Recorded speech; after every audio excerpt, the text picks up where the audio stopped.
Salut, me voilà débarquée à Luce-la-Croix-Haute en train depuis Grenoble et je vais me diriger en direction de la Cluse en passant par le col de l'Aiguille. Voilà, c'est à peu près tout ce que j'ai décidé et puis après on verra combien de temps dure cette aventure. Une nuit, 2 nuits, 3 nuits. Allez hop, c'est parti. Et moi je vais par là, vers les Chancrures, à la Jarjatte.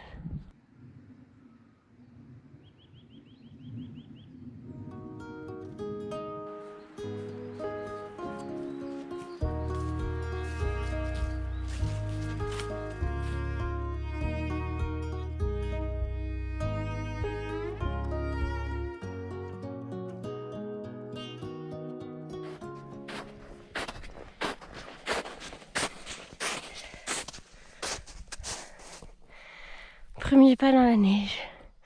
Bon, elle est pas profonde. J'ai pas besoin des raquettes.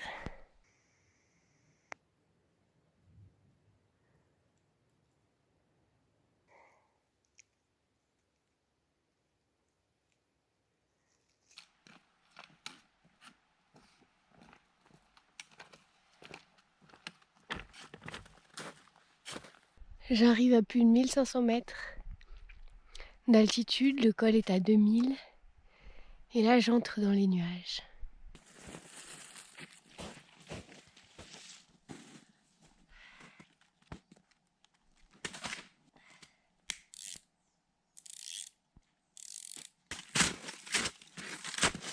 Fini la montée en silence.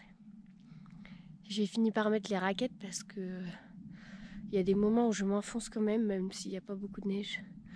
Et ça me fait perdre plus d'énergie qu'autre chose. Et puis ça me fera un truc de moins à porter, on va dire.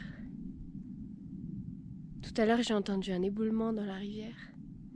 Il faudrait que je fasse attention une fois là-haut. Comme il a fait chaud ces derniers temps, la montagne a tendance à s'ébouler. Ça me fait penser au film La Montagne, je sais pas si vous l'avez vu.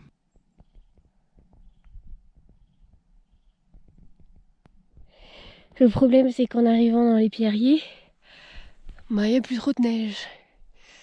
Elle a fondu, elle a été soufflée. Alors je vais réenlever les raquettes, je pense. Ça va les bousiller sinon.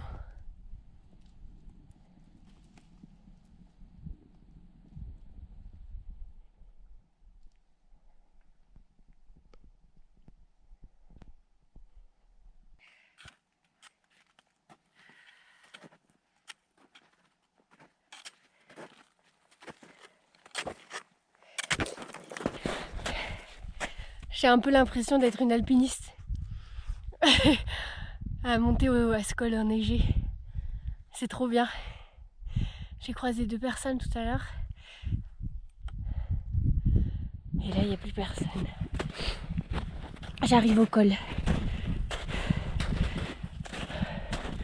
Col de l'Aiguille. La neige enfonce pas trop, donc j'ai pas remis mes raquettes. J'espérais un peu que je dépasserai la couche du nuage, mais elle est haute. Donc pas de vue aujourd'hui. Et bon, ça donne une atmosphère assez mystérieuse.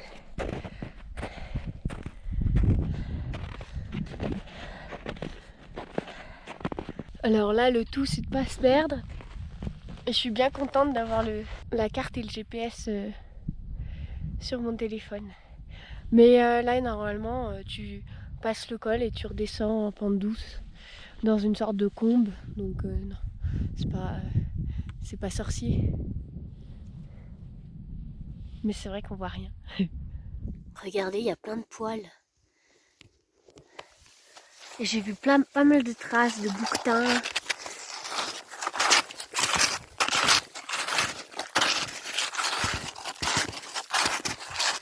Bouquetin ou chamois.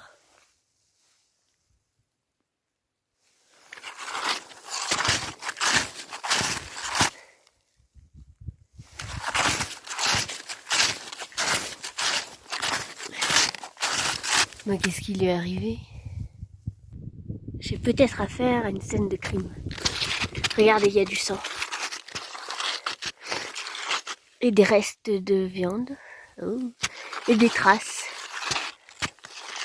Ça, je pense pas que ce soit des traces de loup.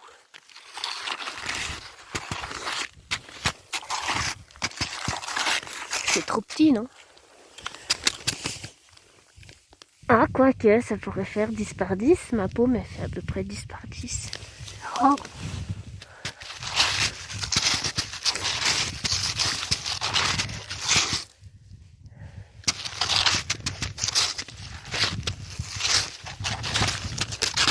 C'est là que je tombe nez à nez avec un loup. Mais les traces ont l'air vieilles quand même. Ça, franchement, c'est gros hein, comme empreinte. Ça pourrait clairement être du loup. Je vais demander à un de mes formateurs de cet été s'il peut m'en dire plus. Oh. Ah, dégoûtant. Il reste un foie ou je sais pas quoi. C'est pas récent, mais c'est pas vieux non plus. La bête, on dirait qu'elle a été traînée là. Jusqu'ici, sans doute. Ça là. Vous voyez? Des traces d'oiseaux. Très grandes. Est-ce que ça peut être les vautours qui auraient nettoyé la Seine? Je me prends pour une enquêtrice. Ou une pisteuse. C'est marrant et ça fait pas peur du tout. Puis d'habitude j'aime pas trop le sang et tout ça. Et là...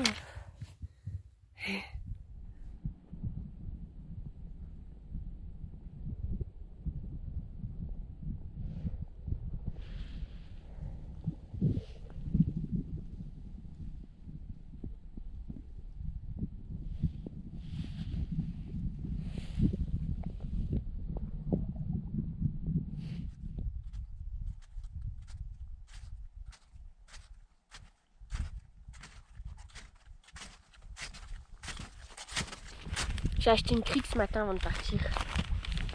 Là j'ai trop faim.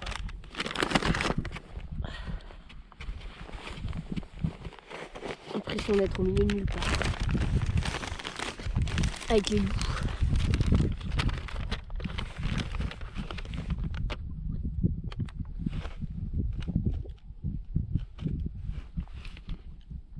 Du coup j'ai l'impression d'avoir partout.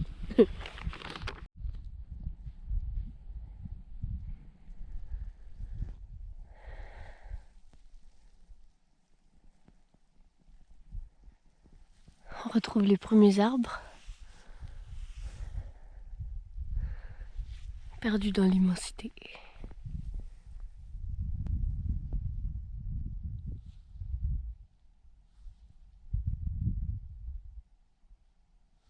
C'est très silencieux.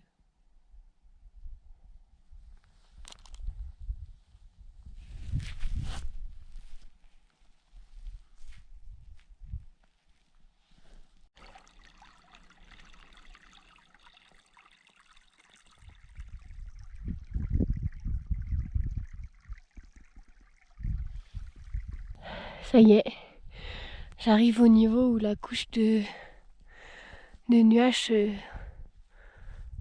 se lève un peu. Et il y a une cabane. Elle est mignonne. J'aurais dû ramener des drapeaux de prière. Ils sont un peu vieux ceux-là. Ah mais c'est fermé.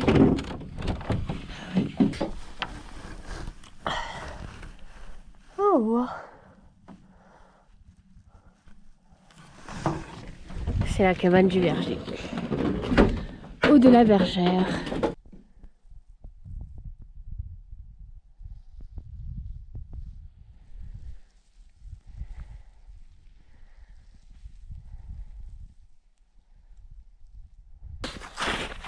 Waouh, trop impressionnant.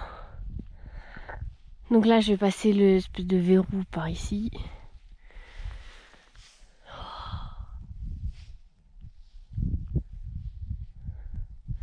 Et après plus de neige. Je suis un peu gourée tout à l'heure en fait, c'était pas là qu'il fallait descendre. ça passe pas. C'est par ici. Là il y a un petit passage un peu expo, comme on dit en Alpi et tout ça. C'est-à-dire qu'il faut pas tomber là. C'est un peu à pic. Et il y a les nuages qui commencent à remonter déjà. Ça y est, je retourne à la civilisation. Même si ça va, c'est pas trop peuplé ici. J'ai passé sans trop d'encombre le passage délicat. C'est vrai qu'il fallait pas glisser. Et les raquettes en dévers, c'est quand même... ouais, quand tu fais une traversée en pente, c'est quand même moins stable que les skis. Mais bon, ça l'a fait parce que la neige était ni trop gelée, ni trop tachée. Donc je m'enfonçais suffisamment pour faire des sortes de marches. Et puis rester bien concentré. C'est là où avoir un petit piolet, c'est pas mal. Même si pour l'instant, je sais pas encore m'en servir. Mais en cas de chute, c'est ça le plus efficace. Et voilà, j'ai pas été longue à trouver un lieu de bivouac pour une fois. En fait, c'était parfait ici. J'ai trouvé un endroit au calme et à l'abri du vent entre deux arbres. Moi, j'arrive de par là-bas. Dans cette direction vers le sud, il y a le pic de Bure, caché, où j'irai un autre jour. Le col de Festre, qui est assez passant. Et ma petite tente, que j'ai pris tant de plaisir à remonter. Elle est liée à tant d'aventures estivales et de joie à passer dehors. Et puis je la monte maintenant sans y réfléchir, c'est tellement facile. Ah là là.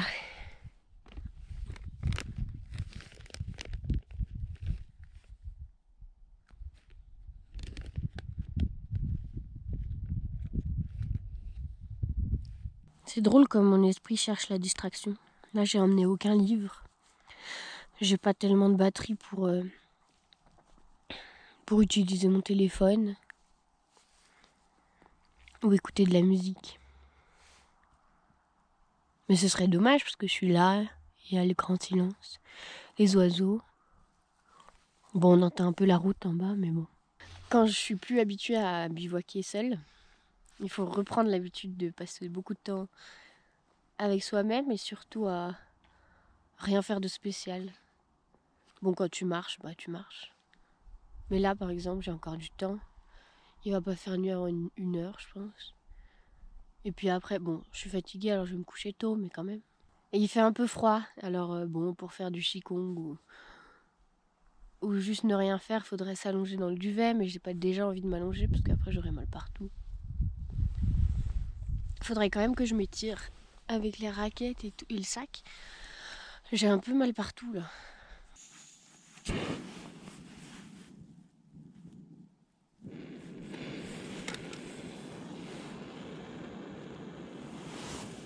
Et voilà, j'ai rempli de neige avec un petit peu d'eau.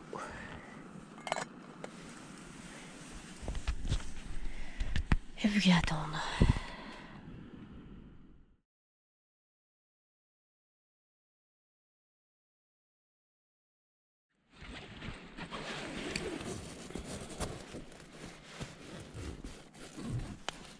Bon, il a pas neigé.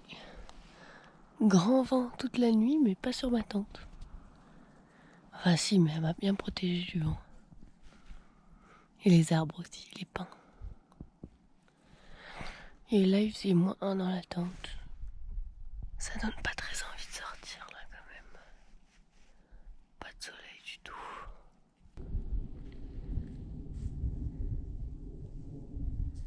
Si, ça a quand même regelé. Bon, j'ai trop bien dormi. Enfin, je me suis quand même réveillée plusieurs fois, mais j'ai fait plein de rêves, j'ai dormi profondément. Trop cool.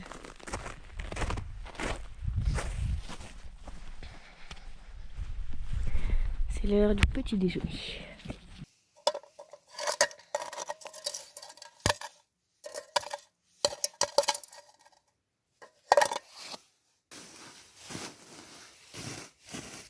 Tu entends ce bruit? C'est le duvet joli. Pauvre, j'aime pas ça. Bah surtout que quand ça dégèle, après ça fait humide quoi.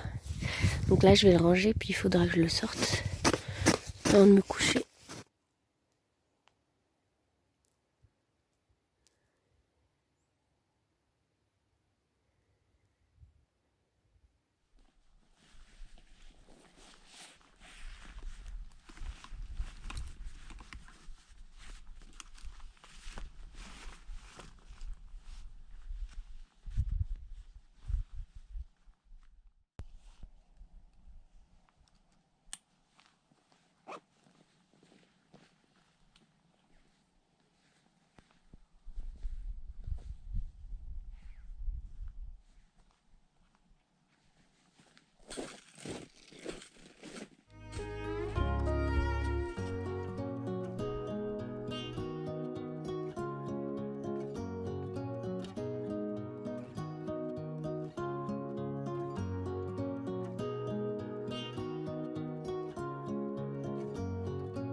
Allez, je commence l'ascension du col de Charny.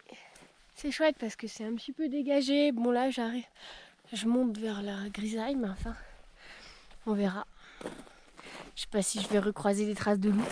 Je me suis encore fait agresser par un chien qui protégeait une ferme, enfin rien du tout. Mais donc j'ai fait un grand détour, il commençait à me sauter dessus et tout. Après je me suis armée d'un bâton pour la suite. Ça m'a mise en colère. Et là au moins, c'est plus les chiens, c'est les loups. Et comme les loups, ils sont pas censés attaquer les hommes, c'est plus rassurant. Ça a l'air sympa ces falaises là-bas. Ça doit être la partie nord du massif. Peut-être nord-est, je sais pas. C'est chouette d'y voir quelque chose.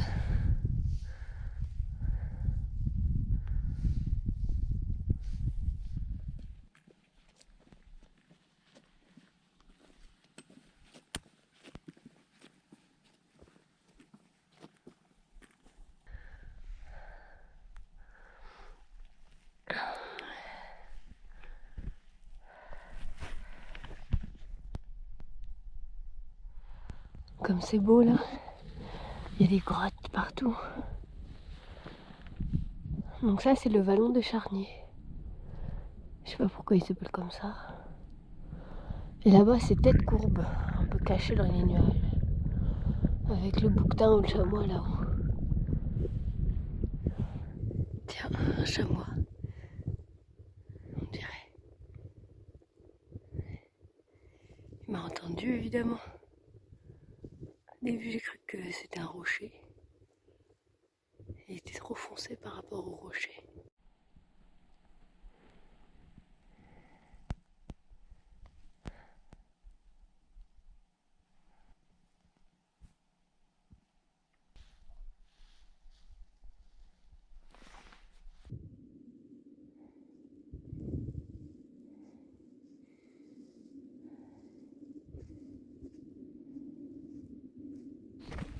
Ouais, le soleil. Comme je suis contente de te voir. Qu'est-ce qu'il faisait froid dans ce vallon. Surtout que ça ne monte pas des masses, même très lentement.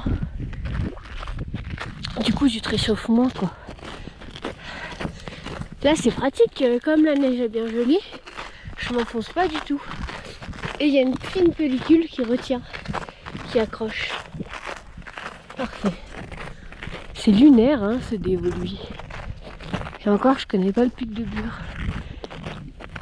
Je vais faire une petite pause là, profiter du soleil, manger un truc.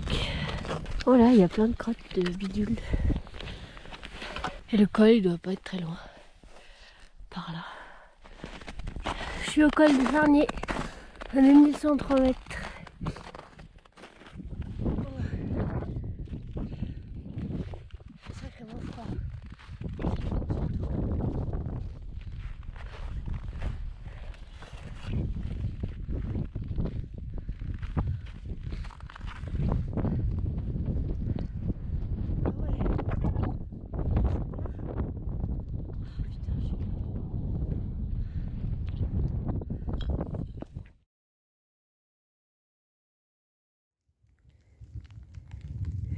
Il neige enfin. C'est rigolo, oui, ça fait des petits grains de sable. On dirait, on se croirait au bord de la mer avec les dunes. Bon, je suis sur le sentier que je connais. Et j'ai passé la partie un peu plus difficile. Je suis sortie d'affaires.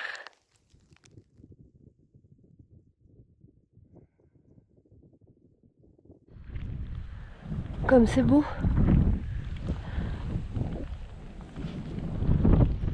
J'ai trouvé refuge dans cette cabane. Je suis bien contente de manger mon lyophilisé, mon déshydraté que j'avais fait à la maison avant de venir. Bon, on voit rien, mais c'est du riz avec des champignons au curry et des épinards. Pendant que la tempête fait rage, mes deux compagnons du refuge sont en train de ramoner le poêle. Parce qu'en fait, ils savent faire, ils en ont un chez eux. Et moi, j'aurais jamais osé désosser le machin. Et puis, il était super encrassé. Et ça les fait beaucoup rire que je les filme.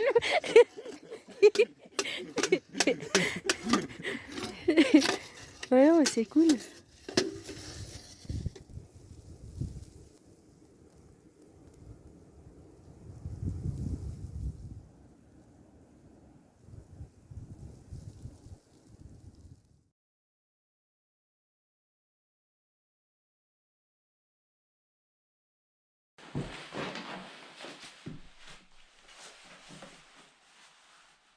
Et voilà, j'ai dit au revoir aux deux Allemands. Et puis moi, je quitte la cabane que je connais bien parce que j'y étais le week-end dernier pour fêter mon anniversaire. Et puis je vais faire le chemin par les crêtes.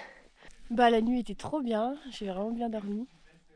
Je fais des cures de sommeil en ce moment, je me couche pour 12 heures. Et en plus, c'est que je dors à peu près les 12 heures, presque.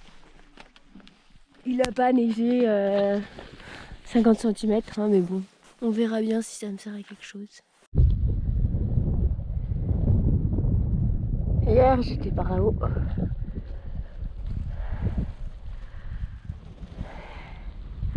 Le col de la Croix, et moi je vais par là-bas. Bon, il a pas beaucoup neigé, mais enfin quand même, ça fonce bien. C'est chouette, j'utilise mes raquettes un peu plus.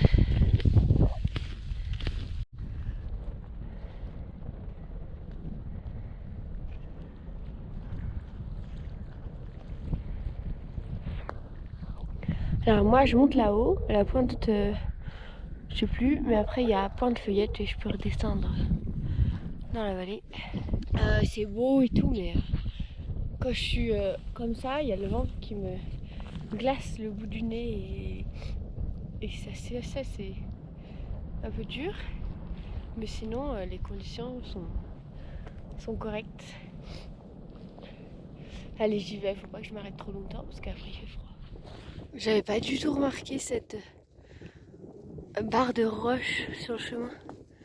Moi je suis censée passer en dessous, mais c'est irréel quoi.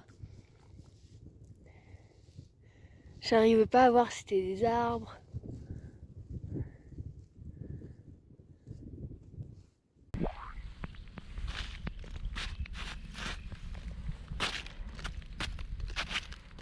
C'est beau.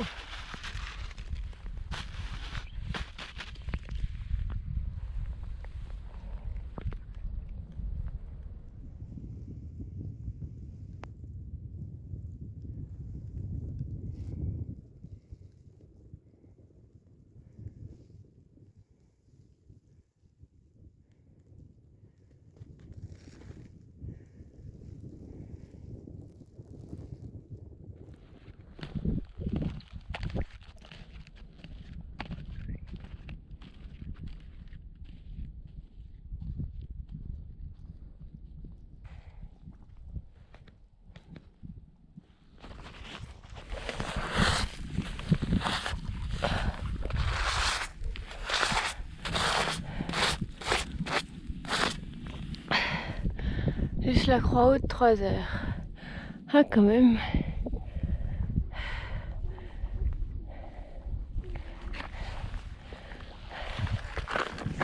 Voilà.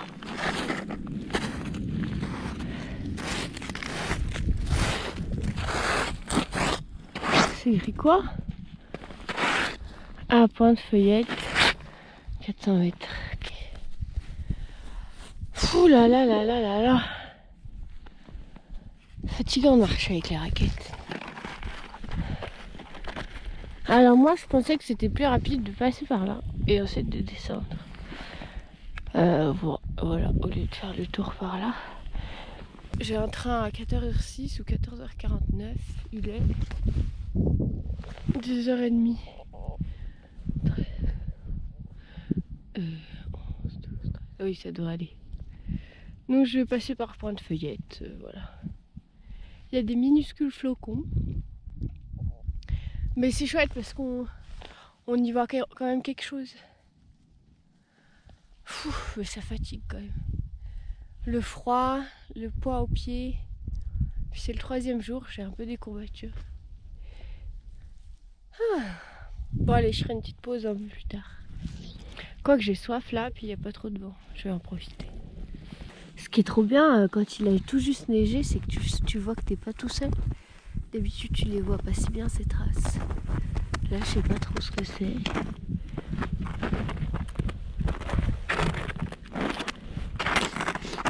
On voit bien les deux ergots là, je sais pas comment ça s'appelle, les deux trucs derrière.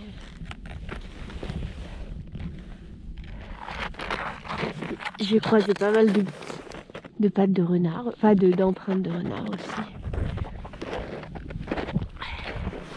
Moi je fais des grosses traces, pas discrètes.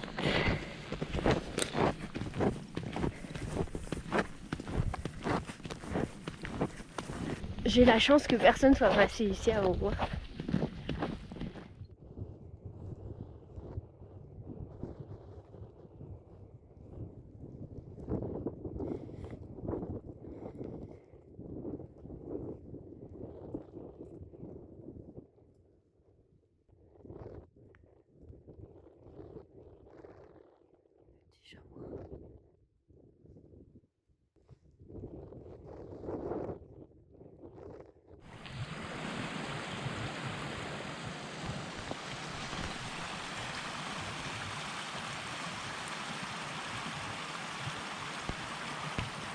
J'arrive bientôt, d'ici 1 heure, une grosse heure, à Luce-la-Croix-Haute. Pas fâché peut-être de manger au chaud ou d'aller chercher quelque chose à manger au Spar s'il est ouvert. J'ai super faim. Et puis après, je reprendrai le train jusqu'à Grenoble. C'était vraiment 3 jours fantastiques. Mes cuisses m'ont bien senti que ça faisait un moment que j'avais pas fait d'itinérance avec le sac à dos à pied. J'espère que ça vous a plu autant qu'à moi. Et puis n'hésitez pas comme d'habitude à vous abonner, à liker et à commenter la vidéo. Et à me soutenir sur Tipeee si vous voulez. Et puis je vous dis à la prochaine. Salut!